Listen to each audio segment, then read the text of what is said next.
Hello, Cody Winewalker here with episode 13, the fancy mice or house mice, because they're essentially just a house mouse, which is an actual species of mice. They're on 6 out of the 7 continents. Obviously, the seventh is Antarctica.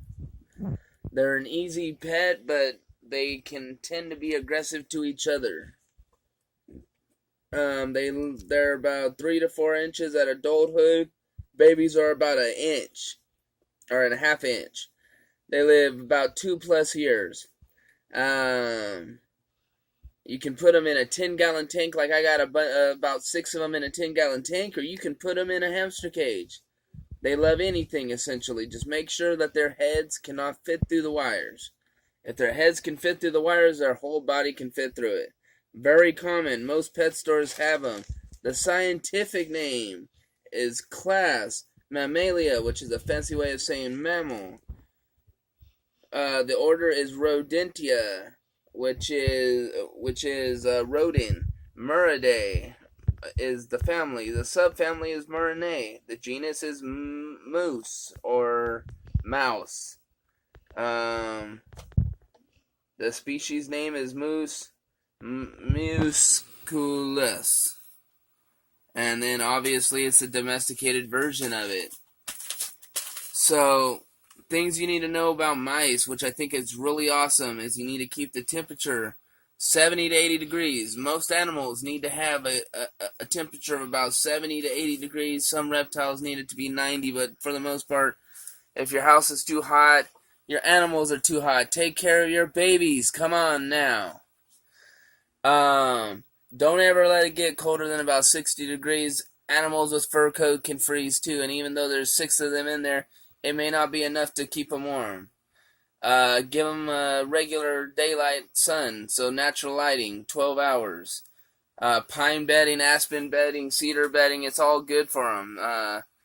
I prefer that stuff. I don't prefer the shredded paper for mice. They don't really need it. I know hamsters like it. They're omnivores. I actually build my own mice food mix, which I'll do a video about my recipe, so you can experience it and the variations of it. Make sure, like you can see the water dish in there, make sure to check that the water dish is clean and that they got clean water daily. If you do a bottle, you don't got to worry about it, but I have a water dish in there, so I make sure I check it. Timid for the most part to us. These are for my feeders breeding project.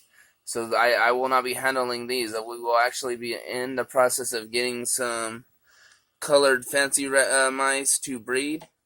Because I'm in the process of actually opening up a small pet store in my local town. History in its name is like duh, right? House mouse, how did they get its name? Come on now. It's the mice that are most commonly found near humans because they use us as a main food source. I think this is a really cool fun fact. About 11 BC in China and Japan is when they started being pets. They were kept as pets years before we were even done swinging in trees. Conservation, both the domesticated version and the wild version, is the least concern. If you have it in a tank, cleaning it is simple. Clean it about every 3 days. If it's in a hamster cage, about every week. Again, when it comes to mice can tend to be aggressive to each other. When we first got them, we actually had one that got 8. We have no idea what it was about this one. They all came out of the same litter, but they got aggressive with this one. And so sometimes a mouse will, and it doesn't matter if it's fancy or feeders or otherwise, sometimes mice will not recognize the bond like other animals will. And it's nothing against them, it's just in their nature. I love all creatures, and I love mice, and they're gonna live the fullest. This one right here, as you can tell, is definitely pregnant. She's over here. You can see her waddling.